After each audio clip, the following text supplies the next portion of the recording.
black or white, male or female, rich or poor, gay or straight. What's the difference? Number 14 and number 41 are on a mission to improve the unity of the world, one person at a time. Welcome to the 14 and 41 Unity Show. Hello, I'm Alexis Hornbuckle, number 14. And I'm Matt Gersper, number 41. And I'm Demario Warren, number 20. And we are different, but we are made from the same stuff. And we're happy to be broadcasting from WYTV7 in the beautiful Queen City, Charlotte, North Carolina. And we're excited for you to meet another retired athlete that's joined our mission to improve the unity of the world. Demario, Alexis, and I are super excited to have you on the 14 and 41 Unity Show. Thanks, Matt. Thanks for having me. Oh, we're so excited. So just take a minute or two, if you would, and tell our audience what you're doing these days to make the world a better place. Well, I'm the head coach at Southern Utah University. This is my 5th year being the head coach here. I've been here 13 years overall. And so I got into coaching because of my head coach in college, Coach Biggs. And he treated everybody with respect. He took an interest in our lives outside of football. And he really brought our team together, a lot of guys from a lot of different cultures. And so coming out to Cedar City, Utah, being in a different area for me and my family, and really recruiting out of California, Arizona, Colorado, and the state of Utah, and bringing all these guys into one program. It's an everyday goal of ours is to bring guys together. Our whole team mantra is 11 United. And so we're trying to focus on the things that are close to us. We always talk about focus small, focus on the people right around you. And if you do that, you can make a big change in the world. And so we're not going to be screaming from the rooftops trying to change the world. We're going to focus right where we are here in Cedar City, make the people around us better. And hopefully as we scatter out throughout the country, after these guys graduate, we can make a big difference. I love that. So take us back maybe 10 years or so. And what were you doing in 2010? 2010, I was the DB coach here. So it was my 3rd year coaching. I was 24 years old, 25 years old. And so I was just learning the ropes, learning how to coach football, really gaining experience of what coaching is all about. That was the year we won our first championship. And so it was all about winning. It was all about football back then. And as I grew up and got older, you realize how much of an impact you have as you get 4 or 5 years of guys in your program, them graduating, them having kids, and then coming back and showing you all the progress that they've made in their life. And hopefully we had a small part to do, a part of them growing up. So yeah, 10 years ago, I was starting out my career. I think I had 1 kid, maybe 2, and now we got 4. So it was a lot different than it is now. Yeah, very good. And how do you see the world? What will you be doing? What will you be doing out in 2030, 10 years from now? How do you see your life? Hopefully doing what I love to do, coaching, spending time with my family. We're a pretty boring family. It's just us. I mean, we hang out together. We do a ton of family events, and I go to work. I love my job. We spend a lot of hours here. And so I'm hoping to continue to surround myself with great people, like I've been fortunate enough to do my whole life, and just, again, create a culture around myself where it's positive. And we're all trying to get better every single day. That's great. 14, let me toss it over to you. Thank you. Demario, again, thank you for joining us. I'm definitely excited that you came on the show. My first question for you is, what was your first reaction when you heard about RAFRU? When I heard about what? RAFRU, Retired Athletes for Radical Unity. I was, it was funny because we were just starting a unity group with our team. And it didn't get to where I wanted to get to, but what we were doing was we were bringing up big issues around the country. And we were having one group fight for one side, the other group fight for the other side. And then we had a group that just tried to find common ground that both parties could agree upon. And so it was just my attempt to say, hey, everybody's pretty mad at each other right now. Is there something we can do to soften some hearts and get people to at least start conversations? And so it was interesting because, I mean, obviously the Black Lives Matter things are going on. And so we had some black guys on our football team that had to defend the cops and vice versa. And so we just put them in some situations where they were uncomfortable. But to be honest, they came up with some very good points for those different sides. And that group in the middle really did a great job of just talking about, okay, no matter what side you're on, you can agree on that it is hard to be a cop. You can agree that the punishment didn't fit the crime. And so we just started to try to pick away at some of the pride that people have when they start talking about these subjects, and just say, all right, so now next time you get in a situation and you just got somebody that's not going to listen, they believe what they believe, maybe try to soften their hearts with some of these things, and then they can understand the other side a little bit. That's awesome that you're doing that great work. And once you heard about us and your wheels started turning and you checked out the website and you see the gear, Matt's shirt, he's a black and white guy. I will say that our logo is very colorful. But what were your thoughts about the gear and the message and the logo and the website? I thought it was awesome. Again, I think when people are just trying to do good, just to be good, not to make a ton of money, but just to try to spread some positivity in the world. And so obviously when Matt reached out, never heard of the movement, but when he reached out, I was excited, because if I can have one influence on somebody to create some positivity, I think it's huge. So we'll see if we can talk to some people and hopefully get some people just having a better day today. Yeah, absolutely. And you actually kind of touched on this last part of the question. But what were your hopes when you decided to share your RAFRU story and help our mission of improving the unity of the world one person at a time? I think one thing, just to spread awareness that you guys are doing some great work. I think that's huge. If we can just get a couple more people to know about it, and they tell a few more people, and it just starts to grow. And again, there's a lot of people out there in America and that just are looking for positive people and want to be a part of it. And I think we sometimes are a little cynical and think that everybody's mad, and I think that's a small percent that is getting put all over the media. And so I think if the message gets out there, I think there's a lot of people that would gravitate towards positivity. And so I think you guys are doing a great job, and anything that I can do to help, I think I want to do that. Much appreciated, and thank you so much. Matt, I'm gonna give it back to you, man. Right on. Yeah, Demario, that's awesome. And so is your unity story. You provide a firsthand account of how focusing on what divides us can actually tear a team or a community or a country apart. So if you would just share a few tidbits of your story with our audience, not too much, just enough that they'll rush to read it right after the show. Yeah, it was my first year as a head coach. I'm 31 years old, the first Black head coach in the state of Utah. And there's some social justice events that are going on. Some unarmed Black men were killed. I think it was a couple weeks apart, and it was all over the news. It was before all this happened this year. And so Kaepernick took a knee, and then soon to be President Trump was kind of spoke out against him. And so I'm in the state of Utah. It's a very Republican state. And so it was all over the media. It was all over everywhere. And so it was a tense time. And coaching college football, I got a lot of things I'm worried about my first head coaching year. First of all, don't get fired, try to win some football games.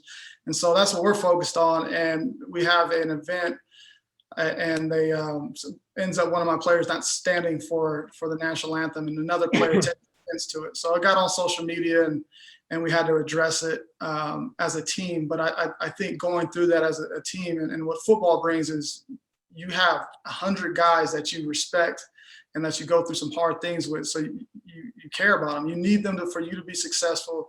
You care about the guys on your team. You go through too much together. And it was a great opportunity for people from different backgrounds that have different understandings or different reasons for believing what they believe in, that you can actually talk to somebody. I don't think that happens a lot in most jobs. You don't go through hard things. You do your job and then you go home to your family. But in football, I mean, you go through some tough days as an athlete. And so you respect those guys, even though you might not agree with them all the time. And so we had an opportunity to preach that message of how lucky they were to be on a football team, and you got 100 guys that you can confide in when you don't understand something that's going on in the mainstream, and you can ask questions. And I think it really benefited. I hope it benefited those two, but I think it really benefited our whole team, and hopefully they can keep that lesson going when there is a tough time. There are some people that might not agree with them that they do respect and can talk about it. Well, I'm never going to ask you to keep a secret. There's a lot into this story, folks. You're going to love it. But Demario, give one reason that you hope listeners, other than just athletes, but listeners who are listening to the show today will read your story and then share it with others. What's one hope you have for that? Just have some understanding.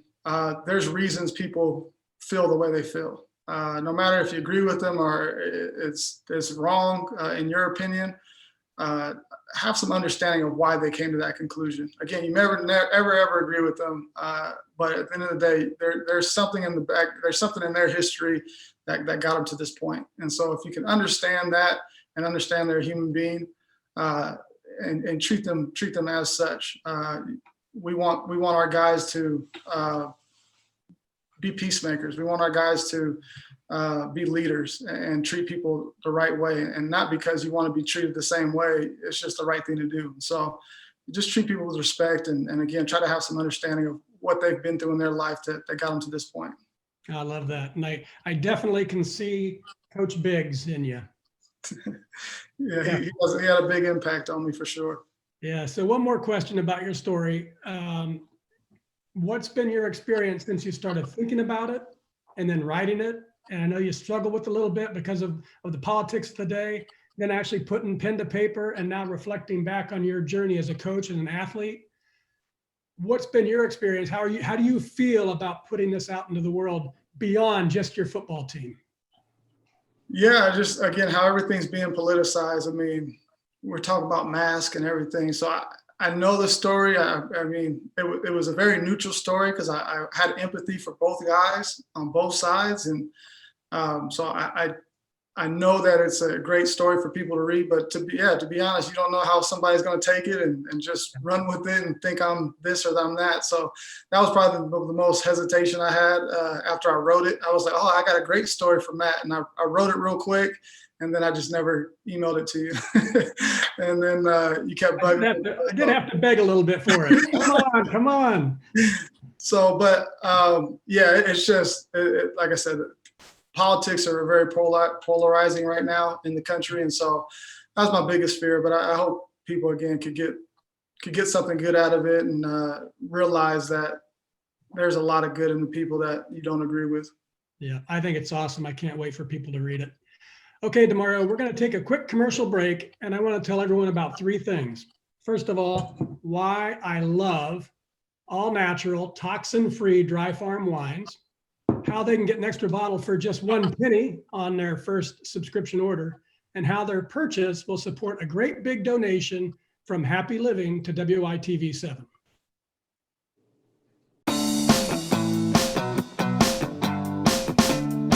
Mr. Happy Living here.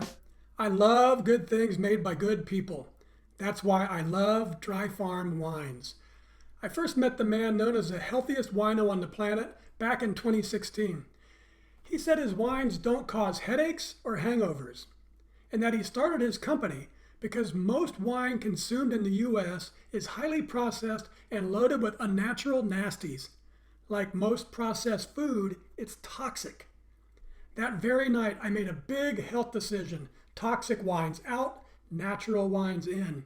It's been 4 years since I made the switch, and I feel great.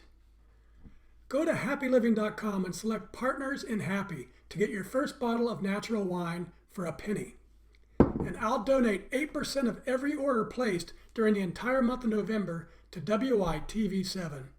Share the gift of natural wine and pour some love this holiday season.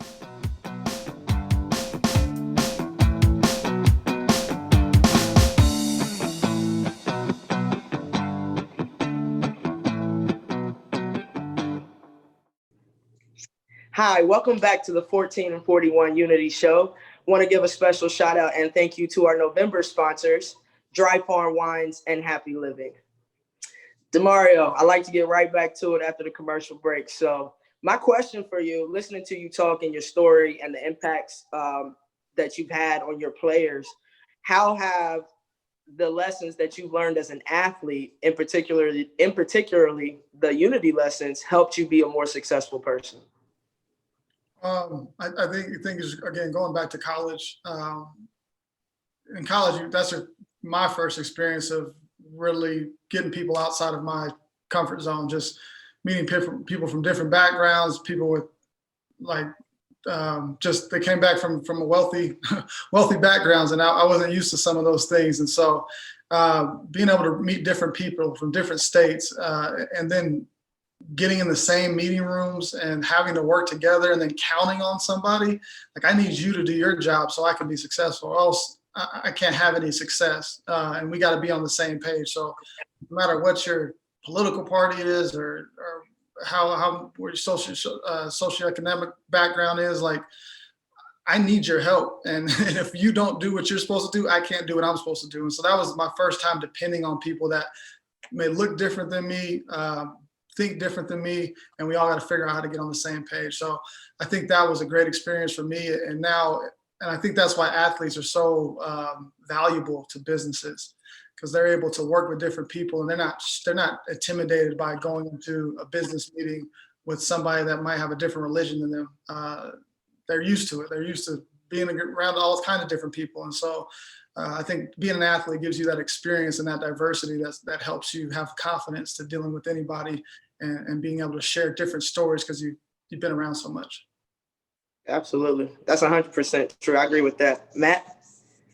So, Demario, I love your unity story because it teaches that if we seek to understand what divides us, it can actually bring a team or a community or even a country much closer together by, I think you wrote, by creating trust and respect and empathy. And here's a direct quote. You said, "Our conversations about why others may feel differently was a major catalyst for the success that was about to come to our football team." So tell us how you witnessed your team pulling closer together after that Friday night meeting, how it made you feel as a young head coach, and the impact it had on the players individually, but also on the team collectively. Yeah, I think we saw it right away. Coach Barnum over at Portland State, one of my favorite coaches in the world, but he said some things about our community in the newspaper 2 days prior to all that happening. They were coming in at home. Our home game on that Saturday was homecoming. There was just a lot of tension. The crowd was going crazy because he said something about it. He called us Whoville as a city, and so they were dressed up in Grinch, all the Grinch stuff, and so it was packed. And we came out to an early lead, and they came back. And I think everybody felt that sense of like, we can come together and do this. And we end up intercepting the last play of the game, winning the game, and then going through 2 weeks later, we give up a 24 or 22 point lead in the fourth quarter, and it was something I never experienced before. But I had players reaching out to me, reminding me about some of the values that we have in our program, and some of the important quotes that we talked about. And again, I think trying to build each other up started becoming a theme in our program. And so we ended up winning the last 3 FCS games that year, going on a tear the next year, winning the most games in school history, winning a championship. And it was because a lot of those juniors and seniors went through some of those hard things together, had to start talking to each other, and just had confidence that if anything went wrong, we were going to be able to get through it together. And so I think that's where our team went from there. That's awesome.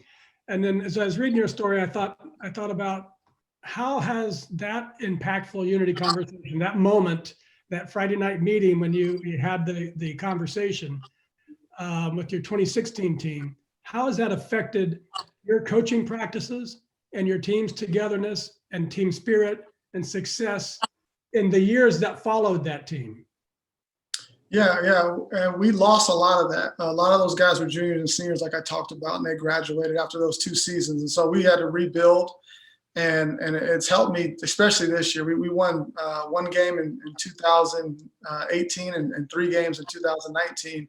But we stayed for the most part together. And then all heck breaks loose with Corona and everything that happened in 2020. And it's been a blessing to be around so many great people, coaching staff and players. And we have a message. I was thinking about our culture, 11 United, and thinking about, should we move something else and not working? We're losing games. And when everybody started to split apart throughout everything, it really was a great outline for me to just go back to being united. I think it's a great message for a team, but just as an individual, what the T in United is about trust. And I think especially for young Black men, even myself, being raised by a single mother, it was hard for me to just let men, like, trust men. And at the end of the day, like, I wouldn't be here if it wasn't for me trusting somebody. And so you have to let your guard down. You're going to get let down. It's going to hurt. But if you don't open yourself up to being hurt, then you're not going to achieve what you want to achieve. And so winning the national championship is one of our goals here.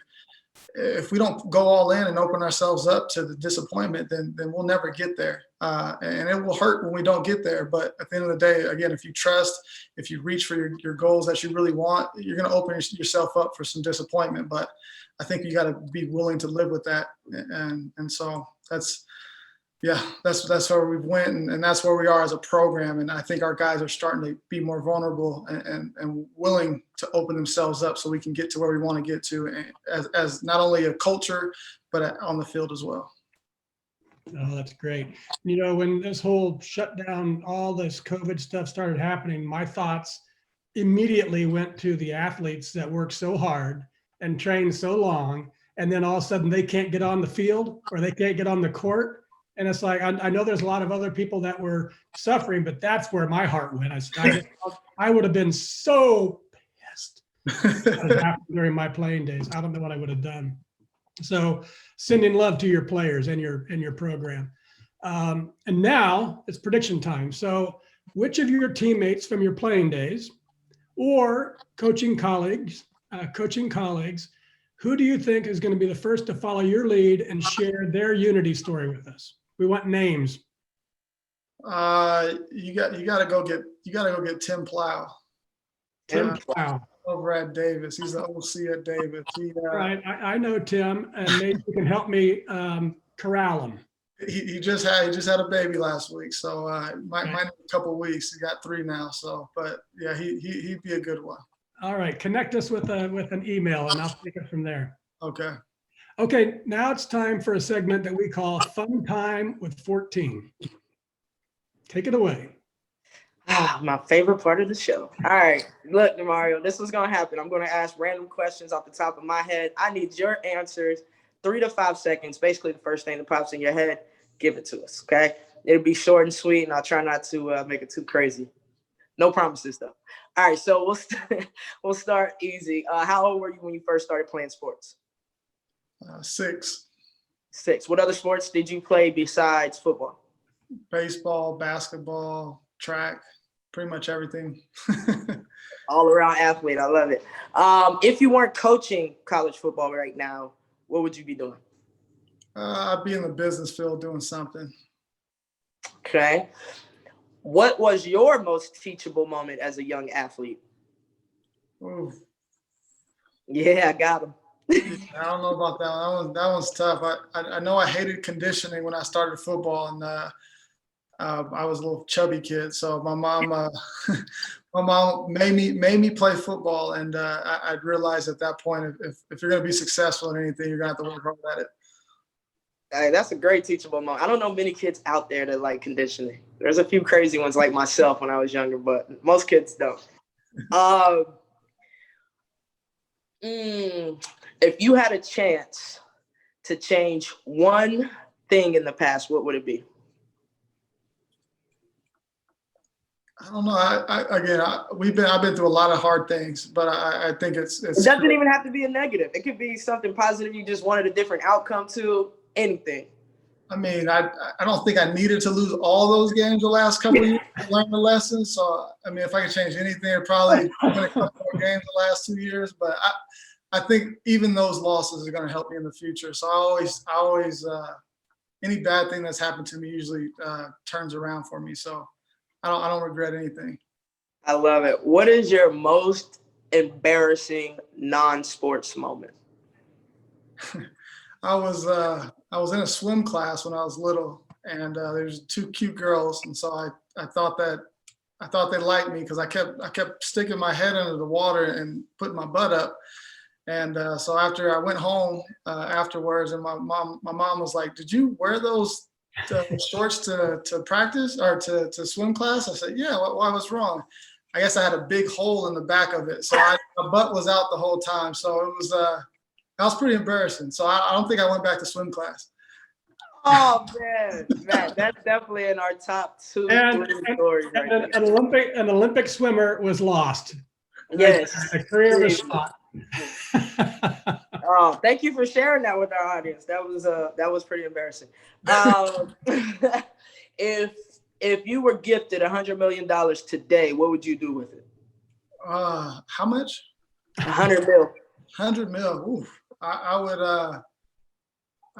put it in a fund where it can create interest and we can help people for a long time. So be able to donate the interest and be able to really change some lives. So when you get that type of money, you can really make it last for a long time and really help a lot of people.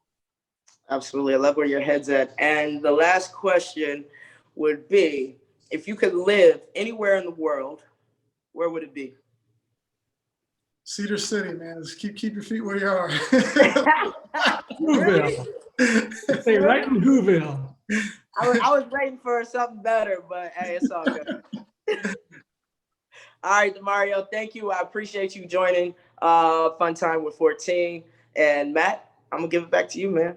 Well, let's give Demario, take a couple of minutes, if you would, for any parting remarks or comments or messages that you'd like to share with our audience.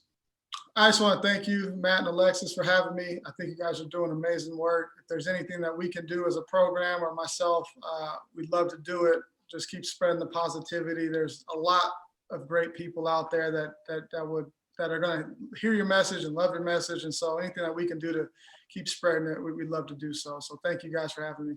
Well, you're welcome, and we'd love to do something when the season's over and you got a little bit of time. Let's follow up on that and see if we can do an event or something together. That'd be great.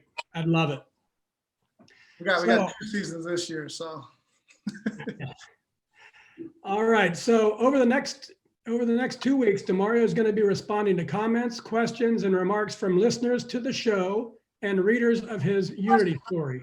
At the end of those 2 weeks, he's going to pick the person he feels will be was the most impacted, and he or she will win a free Raffroo t-shirt or hoodie. And now it's your turn. If you're hearing my voice and you are inspired by this show, then please donate what you can to WYTV7. It's a wonderful 501c3 charity on a mission to educate, empower, and encourage. They do good works with your kindness. And I want to thank you, number 20 and number 14. It feels so great to work with inspiring people like you to do our part to make the world a better, more united place. Demario, your Unity story teaches powerful lessons of having direct conversations with people you respect and trust can create understanding and empathy for what others may be feeling and experiencing. And I love that you ask all your players to learn that lesson and then take it with them out into the world when they leave your football program. And so now I'm happy we can share it with everyone in our Raffroo community and ask them to take it out into their world too. Thank you so much for sharing your inspiring message with our grassroots movement to improve the unity of the world. We appreciate you. Thanks for having me. Yeah, my friends out there, please go read this one today. And finally, thank you to WYTV7 for hosting and promoting our show so we can keep sharing amazing stories from retired athletes like Demario, all of us working together to improve the unity of the world. A special thank you to our sponsors for the entire month of November, Dry Farm Wines and Happy Living, Remember, I'll donate 8% of every order placed during the entire month of November. So share the gift of natural wine and pour some love this holiday season. And most especially, thank you to our viewers and listeners. Go to rafru.com to read Demario's Unity story. You'll also find links to websites and social media and all things Demario Warren. Find him, friend him, follow his Southern Utah University Thunderbirds, and engage with him and get your free t-shirt while you're at it. From Alexis and Demario and me, we love you and we want you to be united, not divided. We do what we do at the Retired Athletes for Radical Unity to inspire you to join our movement to improve the unity of the world, one heart at a time. Till next time, I'm Matt Gersper. You are awesome, and this is the 14 and 41 Unity Show. And we're out.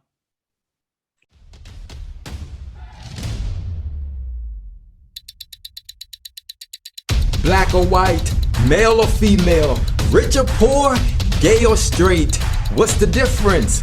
Number 14 and number 41 are on a mission to improve the unity of the world, one person at a time. The 14 and 41 Unity Show.